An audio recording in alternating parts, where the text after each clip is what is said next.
I must be going crazy. I can see a town that doesn't exist. My name is Samuel Baker. I'm a Yellowstone National Park Ranger, and I need some advice. I've spent my entire career fighting wildfires for the National Park Service, and after 2 decades in the field, I thought I'd seen everything. Then, about 4 hours ago, an entire town just appeared in the middle of Yellowstone National Park, and the other ranger and I are the only ones who've been in it. We're not alone, however, as you might expect from something appearing out of nowhere inside one of America's most famous parks. The town is home to many people, some of whom have been there for years. They all seem perfectly normal, but they aren't aware that they live inside a national park. My partner Thomas was the first to notice the town. He'd driven into the valley a few hours before dawn one morning and saw a brand new sign on the road. "Welcome to Hungry Horse," it read. When he drove past the next bend in the road, he saw the motel. That's when he turned around to come and get me. The two of us had driven up the valley together in our trusty old Chevy Blazer and taken the long way around because we hadn't wanted to pass through the town until we were sure what it was. We parked at the base of the mountain and hiked up. We walked across the railroad tracks and past a small gas station with a lone oil drum full of diesel fuel and another filled with water. The street was lined with old cars, some of which looked like they'd been there for a while, others which had probably just arrived that morning. Hungry Horse wasn't a ghost town, or even abandoned. It was thriving. Thomas and I entered the town cautiously because despite appearances, this place could be dangerous. While we didn't run into any trouble, we did notice that everyone seemed indifferent to the fact they just appeared out of nowhere. Most of them ignored us completely, although a few gave us strange looks. "Some of these people look familiar," I said, looking over at Thomas. He nodded. "I know what you mean, Sam. I recognized a couple people in the diner too. It's weird." "It's weird." Those words echoed in my head as I watched a man carrying a bucket walk down the sidewalk. "It's weird," I repeated silently to myself. My eyes followed his movements. The man carried himself with confidence and purpose, but he never looked up at where he was walking. Instead, he stared straight ahead and continued forward without looking back once. He disappeared around the corner of a building, and I noticed another person staring directly at me. He was tall and thin, wearing a black hiking jacket.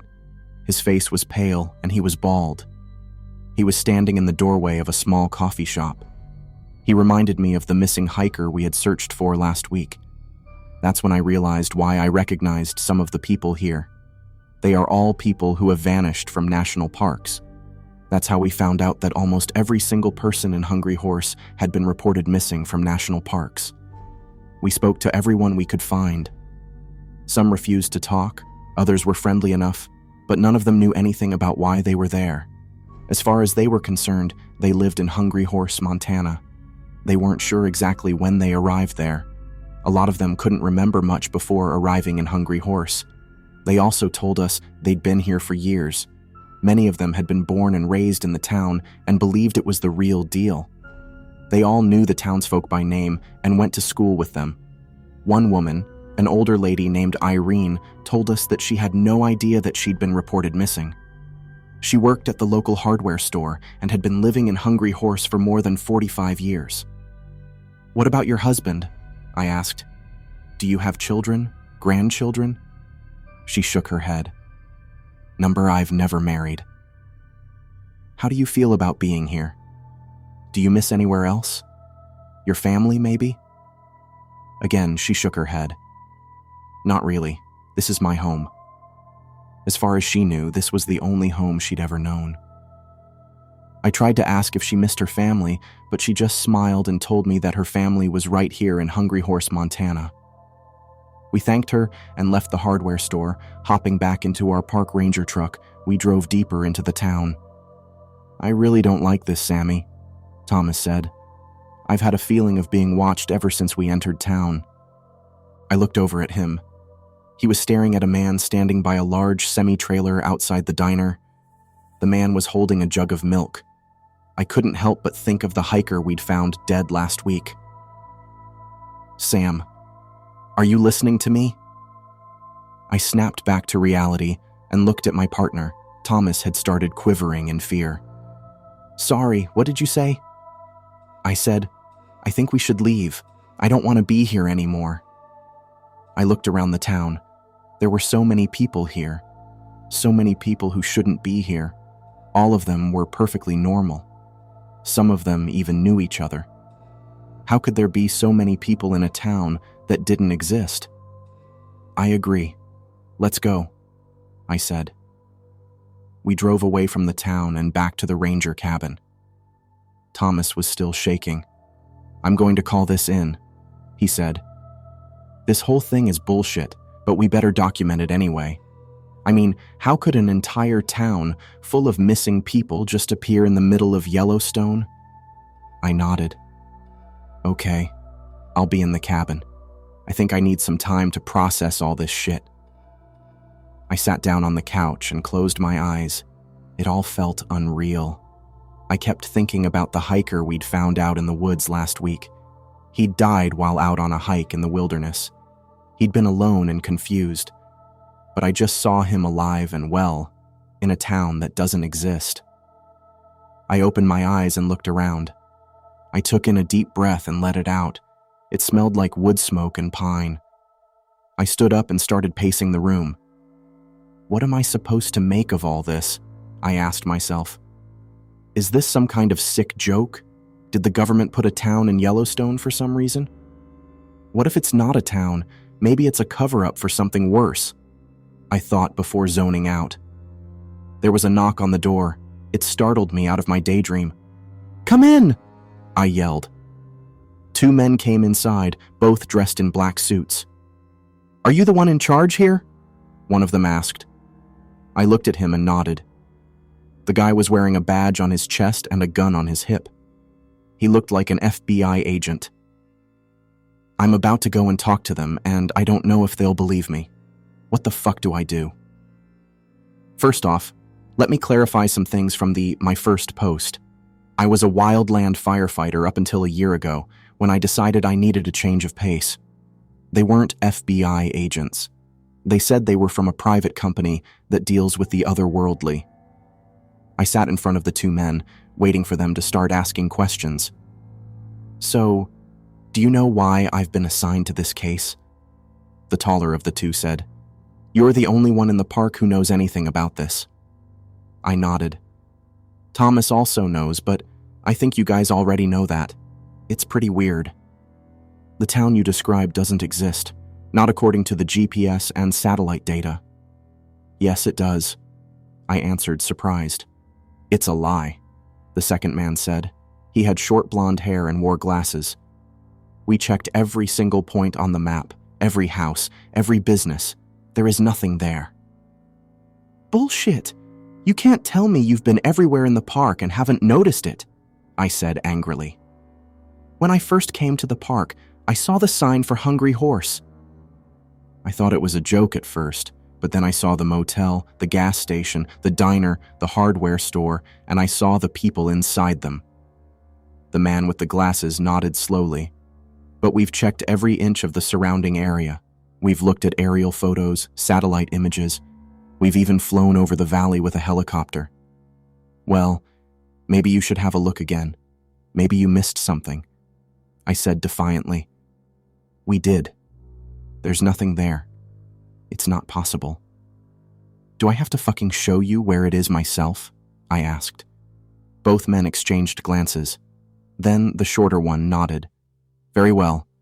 If you're so sure you've seen something unusual, we'll take you there. Thank you, I said. I got out of my chair and followed the two men out of the cabin. They were in their early 50s, both with short hair and blue eyes. They were talking quietly to each other as I followed them out of the cabin to their unmarked car. Now, the man with the glasses said, if you could just lead us to your town. Sure, I replied. We drove deeper into the park. Our vehicle was equipped with a topographical GPS system, which made it easy to navigate through the rugged terrain. After an hour of driving, we came to a hill overlooking a wide valley. We passed the sign for Hungry Horse. Did you see the sign? I yelled. The men just looked at each other. I'm sorry, what? The shorter one asked. There's a sign here. It says Hungry Horse, right? The man shook his head. I don't see anything. He pulled off the road and stopped right before the sign. He turned off the engine and looked at me. Maybe we should get out and look again, he suggested. I agreed. I got out of the car and ran over to the sign. It's right here, I shouted. He walked up behind me and looked over my shoulder. What the hell is this? It's a sign. It says Hungry Horse, I yelled. He looked at me and glared. I grabbed his arm and pulled him over to where I could see the sign. Can't you read? He pulled away and rolled his eyes. Read what? It says Hungry Horse, I yelled. What the hell are you talking about? He yelled back. I pointed at the sign. Look, the name of the town. The man sighed. There's no sign there. I got angry and was about to yell at the agent when out of the corner of my eye, I saw someone walking towards us from the out of the woods in the direction of the town. It was Irene, the older woman from the hardware store. My eyes lit up and I pointed at her. Irene, I yelled excitedly. The agent turned to face the old woman. His eyes widened in surprise and he opened his mouth to say something, but before he could, Irene hit him and sent him flying into a tree. You shouldn't have come back, Ranger, she hissed. With lightning speed, she charged the agent with the glasses. Run, I yelled and jumped into the car. It was too late for the agent. Irene had already snapped his neck. I frantically ran back to the unmarked car and tried to start it. The engine sputtered and failed to turn over. Irene stood directly in front of me, blocking my path back to the cabin. What the fuck are you? I yelled. You should have never come here, she said. You have no idea what you're getting yourself into. What the hell is going on? I yelled. She snarled and lunged forward. Her teeth had grown sharp and she snapped at me, but I evaded her bite and rammed my fist into her stomach. God damn it, I yelled. I grabbed her shoulders and threw her into the side of the car. She slid across the hood and fell to the ground. I jumped around the car and kicked her once in the ribs. I'm going to kill you, I said. She smiled. I've been dead for years, honey. I was about to punch her again when a hand grabbed my arm and yanked me backwards. I spun around and stared at the person who grabbed my arm. It was Thomas, my partner. He had followed the agents and I. What the hell are you doing? I yelled. Don't be stupid. We have to get back to the cabin. I looked at him and shook my head. Number. We can't run from these things, I said, flabbergasted. What the hell is wrong with you? He slapped me hard across the face. Shut up! Shut the fuck up! Just shut up! I rubbed my cheek and looked at Thomas in disbelief. What the hell are you talking about? His eyes were wide open with panic. I heard Irene starting to get up. You have to leave now! Right fucking now! He grabbed me by the collar and pushed me into the driver's seat of the dead agent's car. Get in, he yelled, and drive. What about you? I asked. I can't fight them anymore. You know how many Rangers they've taken? He said, just get out of here. We just found out about the town yesterday. How do you know this shit? I yelled. You just found out about the town, he replied. The fuck does that mean? Just go. I'll keep Irene occupied, get back to the cabin and read my journal. I don't believe this shit. He nodded. I know. I pulled a 180 and sped back down the road towards the cabin. I saw Thomas jump on Irene in the rearview mirror. He looked bigger than he usually does. He was standing on top of her, pinning her arms to the ground. Fuck you, Irene yelled. Thomas punched her in the face and she went limp. Stay down, bitch. The last thing I saw was Thomas running towards the town. I'm back at the cabin and reading through his journal. There's so much I never knew about him.